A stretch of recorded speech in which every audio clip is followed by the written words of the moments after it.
Hi. Welcome.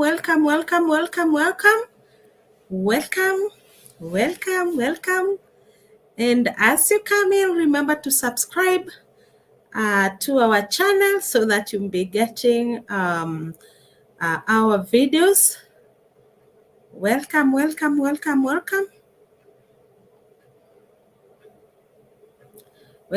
I'm giving people some few minutes so that they can join and so that we can start together. So you're most welcome.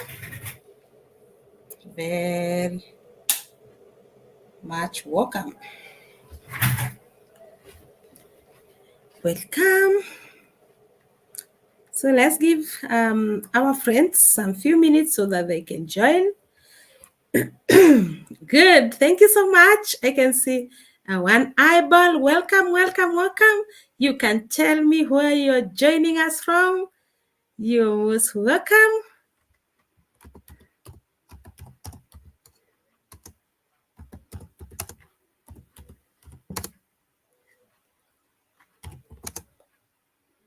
You're most welcome.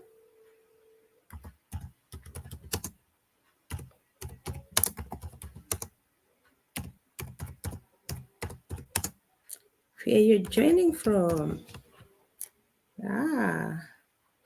So you're most welcome.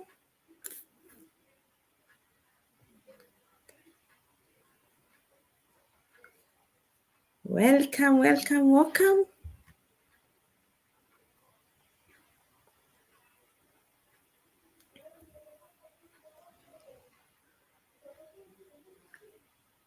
I am Faith Jogo, the marriage counselor and relationship coach.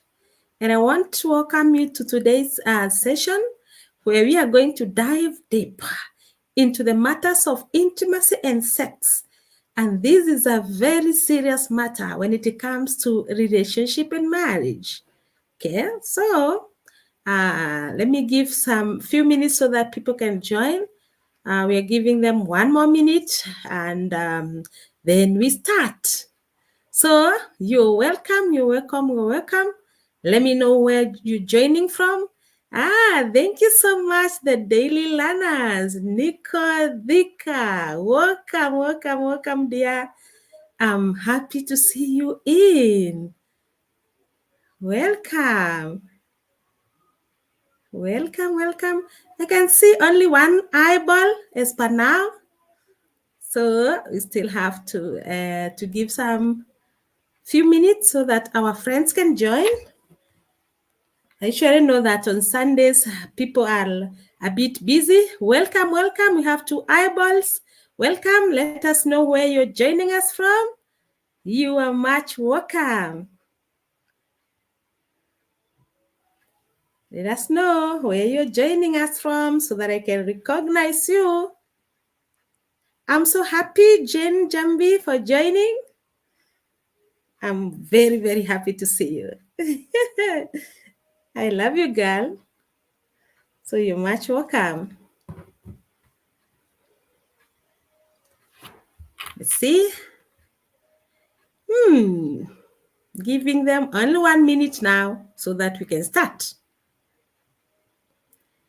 So you're welcome. So my name is Afif Jogo. I am a marriage counselor and relationship coach, helping individuals and couples reignite love so that they can have a spicy, exciting, and fulfilling relationship. So you're most welcome. And once you join us, remember to subscribe to our channel so that anytime I am having a video or a live video, you will get a notification. So you're welcome. And now I am going to start because I can see it's already 4 minutes. So let's start. They will find us as we continue.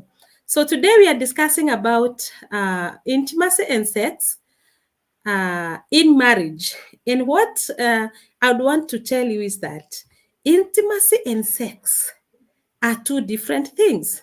People have been thinking all along that intimacy is the same as sex. Okay. And that's why people are meeting today, and by tomorrow they are having sex, which is very wrong. Okay. Now, in marriage, when it comes to marriage, sex is very, very important because it is a gift that God gave us. It is a gift that when God created Adam and Eve, He told them, go, you know, produce, fill the earth. They were told to go and multiply, fill the earth, and subdue it. Meaning what? He was telling them, literally, go and have sex so that you can get more babies. Fill this earth that I have given you. Okay? So let's start. Let me share my screen so that you can see what we are talking about. Thank you. As you continue joining, kindly introduce yourself so that I can recognize you and let me know where you're joining from. So, today it is about intimacy and sex. And intimacy and sex, it is where it is where love continues.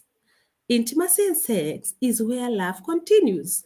So the word says that the two shall become one flesh. After you have developed an effective communication skills, the next thing in the process of marriage is to use that communication skill to communicate and understand your spouse. So the language skill we acquire will help us to communicate our deepest feelings and exchange information for building a successful marriage. So God may have made you for each other. This one is very, very important to know that God may have made you for each other, but you have to understand each other before you can succeed. It is not enough that you are meant for each other. You have to understand where you complement each other. Your spouse is supposed to complement you in the areas of your life where you need help, and that makes one formidable team. So, if communication is the engine that powers the relationship between a husband and wife, so intimacy is the oil that lubricates it. Quality romance and intimacy between a husband and wife reduces conflict between the couple. That's why in our layman language we say that when couple don't have satisfying sex, they become moody. They are very, very angry at some point. Why? Because intimacy between husband and wife reduces conflict. Okay, so without satisfying intimacy, the engine of a relationship runs rough, the body runs slow, and ultimately grits to halt. Remember, we have said that intimacy is the oil that lubricates your relationship. Remember, we always say that communication is the engine, meaning that if you don't have an engine in your vehicle, it means that that vehicle cannot move. You cannot be able to start it. So when it comes to relationship, communication is the engine. And remember, this engine needs service. Okay, and that's where intimacy and sex comes in. Okay, because intimacy and sex is the oil that lubricates that engine. Okay, if you can think of an engine of a vehicle, if it doesn't have oil and you drive it, yeah, it means that that engine is going to break. And when that engine breaks, your vehicle cannot move anymore. The same goes with our relationship. If you have communication and you're not lubricating it with intimacy, it means that your relationship cannot go far. So it is very, very important to know that intimacy is the closeness between two people in a personal relationship. Okay, and it is that oil that I'm talking about. It's what builds over time as you connect with someone.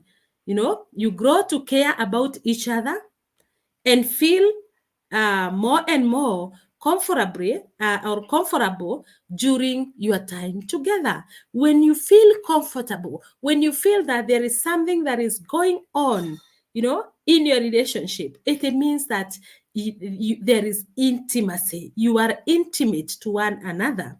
Okay, so the more intimate couple is, the easier it is to survive and even thrive in the world.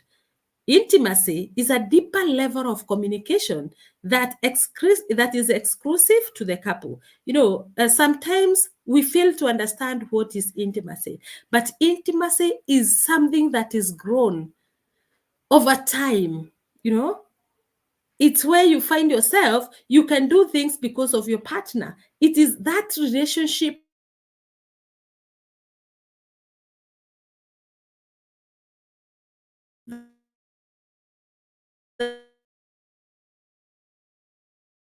relationship is an interpersonal relationship that involves four levels of intimacy. Level number one is emotional intimacy. Level number two is spiritual intimacy. Level number three is social intimacy and intellectual intimacy. Emotional intimacy is the level of intimacy when the couple understands each other feelings. Your spouse does not need to say a word before you understand how he or she is feeling. This is an important process in building a successful marriage, because what we say is only 7% of what we are saying. Emotional intimacy happens when you allow yourself to connect more deeply with your spouse through actions that express feelings, vulnerabilities, and trust. This involves your soul and mind. Okay, so when you are emotionally connected with your partner, you really understand your partner more. Okay, that is emotional intimacy. Then we have spiritual intimacy, which is a high level of communication and understanding of spiritual matters. One way to notice spiritual intimacy is your communication with God on matters concerning your marriage and your relationship. This is when you pay allegiance to the same higher power. This means when you have spiritual intimacy, it means that you can be able to, you will believe in the same God. You believe in the same higher power. That is spiritual intimacy. Okay. When you find that, oh, I believe in God and my partner is believing in God, and we find ourselves moving towards our God, or close to our God, both of us, we can discuss about Christ. That is growing spiritual intimacy. Okay, and if you cannot discuss about your spiritual life with your partner, it means that you do not have spiritual intimacy. Then we have level number three, which is social intimacy. Social intimacy, this is enjoying each other's company, as we saw earlier on the purposes of marriage. You know, as marriage is a companionship.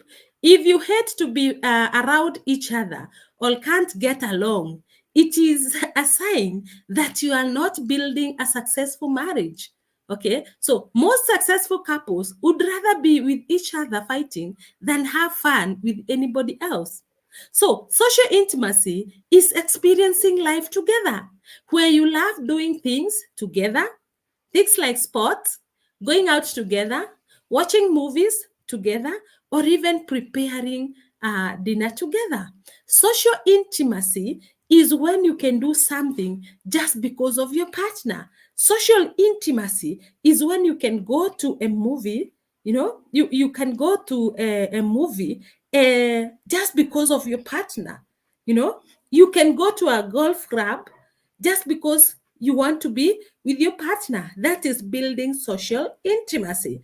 I might not be a footballer, or I may not be a fan of football, but with my partner, I can watch AFCON. I can watch, football. Why? Because I'm building social intimacy with my partner. Okay. So when you're building social intimacy, it means that you can do things because of your partner. You're growing, you're connecting, you know, you're building that social intimacy because you want to have that successful relationship. That is social intimacy. Then we have intimacy number four, level number four, which is intellectual intimacy. This is the level of intimacy at which you respect each other's intellect, whether you appreciate it or not. You know, if I can give you an example of myself and my partner, I am a pragmatic, melancholic by character, but my partner is a sanguine. And that is very evident in the way we think. I think outside the box, but my partner sees things as they are. That process of thinking, fascinated me at the beginning of our relationship, but that quickly became a nightmare after we got married. This continued until we learned to respect each other's intellect. I may not understand it, but I sure do respect it now.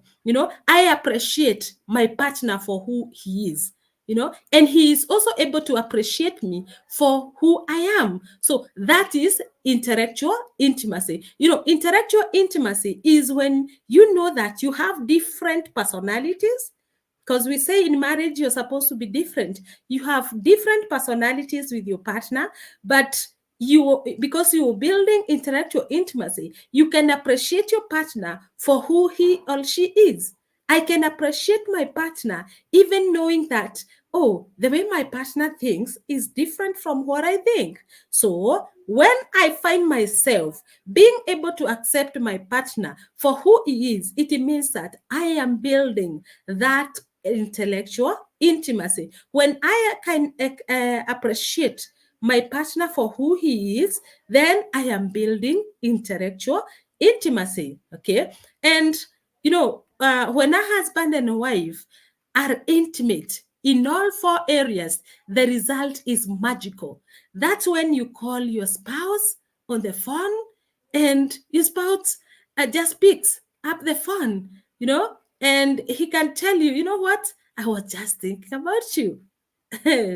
Sometimes when you think about it, you may think that is telepathy, but the real thing is that is soul becoming, your souls are becoming one. Why? Because you've been connecting intimately. You've been connecting in the four areas. You must connect with your partner in the four areas if you want to succeed.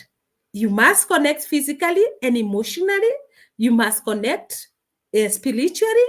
You must connect socially, and you must connect intellectually. Okay, so if you want to have that successful, because intimacy is something that grows with time. You learn to understand your partner with time and love your partner for who he is or for who she is with time. And when you find yourself growing that way, it means that you are connecting intimately. Okay. So when you find yourself connecting intimately, it means now you're growing your relationship from one level to another. But if you do not have intimacy, it means that your aging can fail at any one given time. Okay. So for you to have successful relationship, you must connect intimately. So what is the difference between intimacy and sex? Remember, intimacy is that connection that you've been building over time. And sex has both spiritual significance and physical value. A marriage union is signed and sealed but not delivered until is consummated by the couple. So any marriage that is not consummated is legally voidable and can be annulled, and as it is as if it never existed. So if you are there and you had a marriage, and you never consummated it with sex, it means that you only have papers, Okay, because you got married legally, yes, you only have papers, but how are you connected? Are you connected intimately with your partner? So understand this: sex is God's idea, not man's idea. So sex is an important part of the marriage relationship, because it was invented, designed, and formulated by our Maker, who is God. And it's nothing for anyone to be ashamed of, but to have ultimate pleasure in it. There is nothing dirty or unclean about sexual relationship between a man and a wife. But this one, I am usually very, very clear that sex, I mean, when it comes to sexual intercourse, it should only happen in the context of marriage. So if you're not married yet, yeah, you're not supposed to have that sex. You wait until you get into marriage. Okay, so a marriage relationship in which there is no sexual relationship except for medical or physiological reasons is not fulfilling the purpose of God. So if you are in marriage right now and you have stayed for the whole month without having it, you are not fulfilling what God wanted. Okay, so because when God created Adam and Eve, he told them, go, have it and fill the earth and subdue it. You can see that in Genesis chapter 1, verse 28. You know, God had given Adam charge over animals and everything else.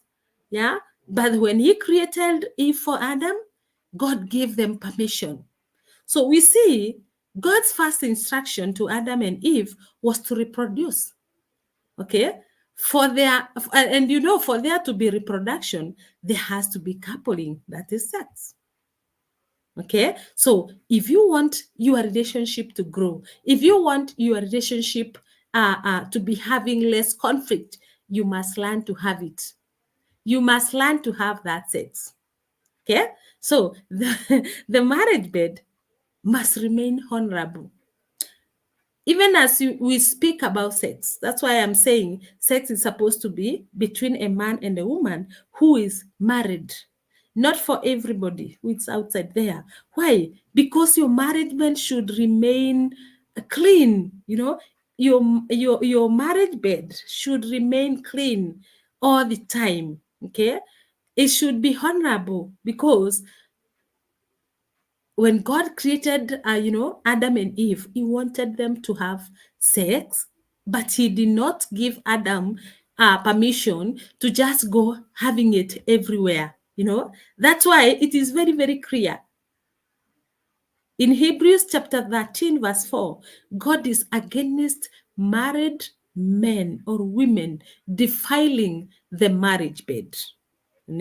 At any given time, either by adultery or fornication, God is against this. He made sex to be enjoyed by the man and his wife, which did not include a third party. Okay, so man has dictated to the world that sex should be, but unfortunately, this is not the idea of God. And as such, God himself frowns at and judges illicit sex. So there is more to sex than mere skin and skin. That physical act, there is more than that when it comes to sex. Yeah, sex is God's idea, but then when it is done in the context of marriage, because that is what God wanted. Okay, so it is a good experience, as well as a Shirley's experience, as well as spiritual. God never intended sexual intercourse to be free for all, because God detects free for all sex. Because sex, as God intended, it is for pressure and reproduction between a husband and a wife. That's why I am very, very, I want to insist on this, so that you will not go outside there, go having sex the way you want and say, oh, it's Counselor's Faith who said, no, sex is supposed to be between a husband and wife. That's what God wanted for his people. Okay, so if you want to have that successful, and fulfilling relationship, you must have sex. Okay, in the context of marriage. I can see we have more eyeballs. Once you join us, please tell us where you're joining us from so that I will recognize you. Welcome, welcome, welcome as we continue. Okay, so sex should be between a man and a woman who are married, not everybody. Okay, so that one should be very clear. Now, when you have sex, there are some purposes for that sex, and we have four purposes. Number one is for sealing the covenant. Marriage is a covenant, not a contract, and every covenant has a seal. The marriage covenant is not exempt from those.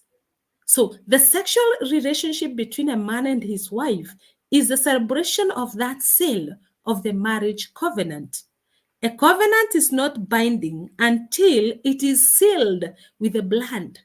Well, that is what we see in the marriage covenant. When you have you get married, you must seal that marriage with sex. Then, purpose number two for sex is for procreation.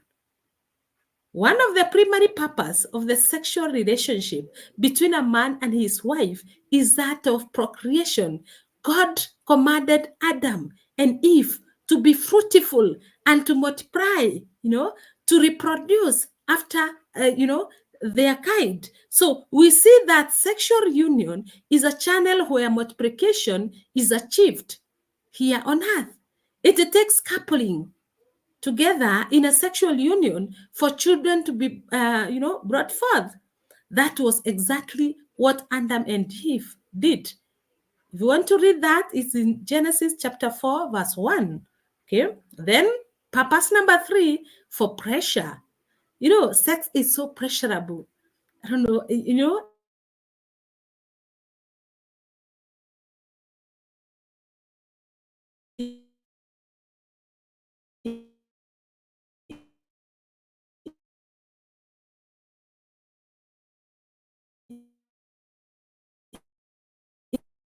so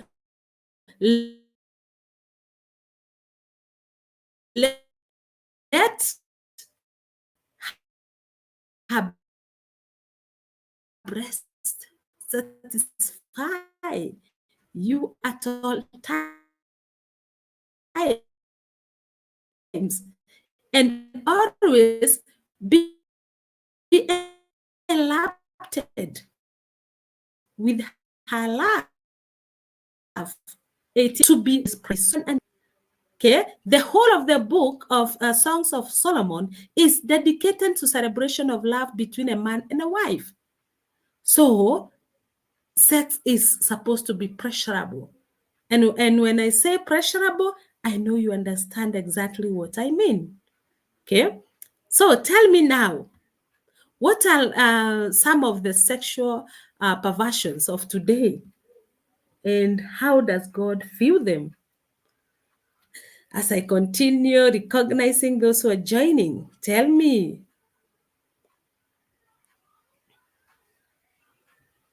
Brenda James, thank you so much for joining. Thank you, thank you.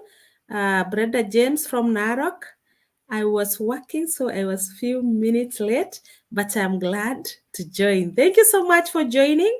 Yeah, I know today is on a Sunday, so I didn't have high expectation for everybody to join, but when you join, I'm so happy. Thank you so much, Brenda, for joining. Thank you. So I was saying that sex is pressurable. Something that is pressurable, it is something that makes you feel good, that makes you, that pressure. I know you can understand exactly what I mean. So that is one purpose of sex. Then we have the last one for recreation. Sex and intimacy can be the best sport, you know, When you're having sex, it means that is like having or doing exercise. You know, when you find yourself in that act, it is like any other exercise. So another purpose of sex is for recreation. Okay, so now tell me, how do you keep your sex passionate? That is the question of today. How do you keep your sex life passionate? How do you keep your sex life passionate? Remember, we have said that before getting yourself into this act of sex, you must grow together. You must, grow the four levels of intimacy. You must grow to love your partner more. You must grow to understand your partner more. For you to be able to have that satisfying act of sex, you must have the four levels of intimacy where you have grown together emotionally, you have grown together socially, you have grown together intellectually, all that, and also spiritually. You are all connected together. When you find yourself being connected together, it means now when even going to that act of sex, it makes it easy for you and it connects you more and more. Okay, so how can you keep your sex life passionate? That's where we are now. So when keeping your sex life passionate, it weighs between the dynamics of attraction. Okay, for you to be able to keep your sex life passionate, it weighs between the dynamics of attraction. When I say the dynamic of attraction, I'm thinking of a magnet. The magnet. One magnet have, there must be negative and plus. These two things attract one another. You have to be different to attract one another. Okay, so in the dynamics of attraction, that's when you understand these dynamics, that's when you can have that satisfying sex. Okay, that's where we have masculine and feminine energy. These are two energies, the masculine and feminine. They are two energies. But first of all, you need to remember that sex is God given and is blessed, And after understanding that this is a blessing from God, then understand yourself. Do you have or do you attract masculine energy or do you attract feminine energy? So, what is feminine energy? Feminine energy is everything that moves. Feminine energy pulls. When we have feminine energy as ladies, we are able to pull the opposite, sex, the masculine energy. You know, Feminine energy is constantly changing. That's why today you want to wear blue, tomorrow you want to wear red, today you want to cut your hair, tomorrow you want to have long hair, because that is feminine energy constantly changing. It is like an ocean, it desires fullness and radiance. That's why when we have feminine energy as ladies, when you attract feminine energy, you want to be to be radiance. You want to keep shining. You want to keep changing. You want to keep moving like an ocean. You see the way the ocean moves towards the shore. That is how feminine energy helps you. When you attract feminine energy in a relationship, it helps you keep uh, in line. It also helps you pull, because feminine energy pulls, masculine energy pushes. Okay, so if you are lady in this platform, remember you have to attract feminine energy when it comes to relationship. But when you go to your workplace and you are a manager, you must have some masculine energy to make things keep going. Okay, you have to have feminine energy, to know how to relate with people. Yeah, But you must also have some masculine energy so that you make things work, so that you'll be able to give orders. Okay, so if you're a lady, you are in a relationship, when you come home, remember to attract. You must be able to change, because that is how feminine energy is. It keeps changing. You must be able to change from work, and when you come home, you have to attract the feminine energy. When you go to your work to make things work, then you need to have some masculine energy. Okay, so for a relationship to work and for you to keep your sex life passionate, we must have the two energies. Remember, as we were starting, I told you that God may have made you for one another, but then you need to work. You need to do some work. And now here, I'm trying to show you how to make your sex life passionate. So attract feminine energy. If you are a lady, then if you're a man, attract the masculine energy. Masculine energy does not change. It attracts pure consciousness. It's like the land. It's purposeful. It's single-minded. You know, it can contain the feminine wildness. It seeks resolution. Now, when you are a man, you must be able to, you know to control your feminine energy. You must be able to control your wife, because when you have masculine energy, it contains the feminine wildness. It means that now the feminine energy have some wildness, because it is something that wants to keep on going. It wants to keep on changing all the time. That's why, as ladies, we want to change our nails.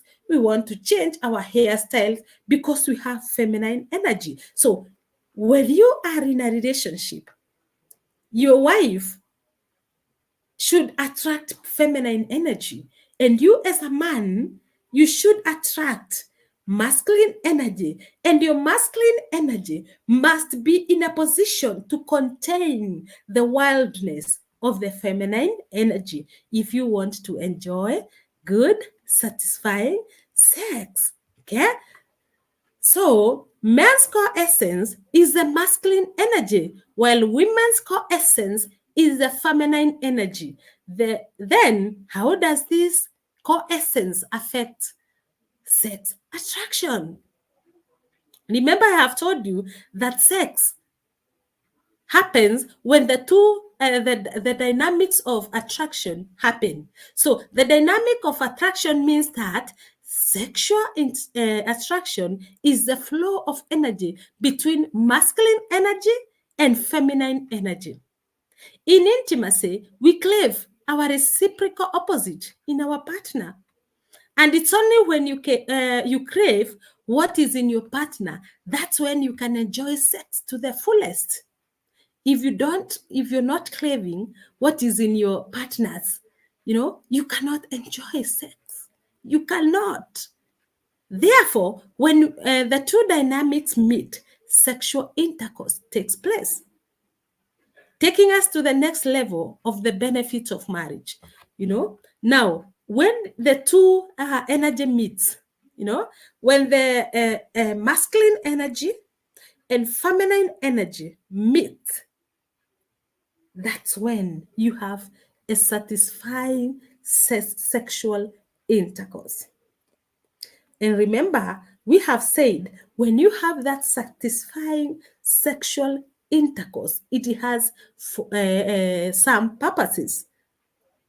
Okay, it is sealing the covenant, it is for procreation, it is for recreational, and it is for pressure. So you must understand that for you to have a successful relationship, you must have that satisfying sex. When you have satisfying sex, you will be not be moody. You will not be getting angry all the time. There is that kanga. When you don't have a satisfying sex, you become angry all the time. Okay, so you must have satisfying sex if you want successful relationship. So we have healthy benefits of sex. Number one, it boosts immunity. It boosts libido. It helps lower the risk of heart attack. It helps with better sleep. After the game, you sleep like a baby. It burns calories. Those are the five health benefits of sex. Yeah. So, how do you reignite the passion in your sex life? Here are some pointers that may need to be practiced daily as often as possible to keep reigniting the passion in the bedroom. Okay, so create a positive atmosphere for intimacy. Like you need to change to keep on reorganizing your bedroom and reshape. You know, for ladies, you need to be radiant. Attract that feminine energy. And attract and be attractive. You need to maintain a regular night date, and then you need to try something new. Then you need to understand the men's and women's difference and perceptions. Yeah, So tell me now, how is your sex life? And according to you, what is the purpose of sex in your marriage? How can you keep your sex life passionate? Okay.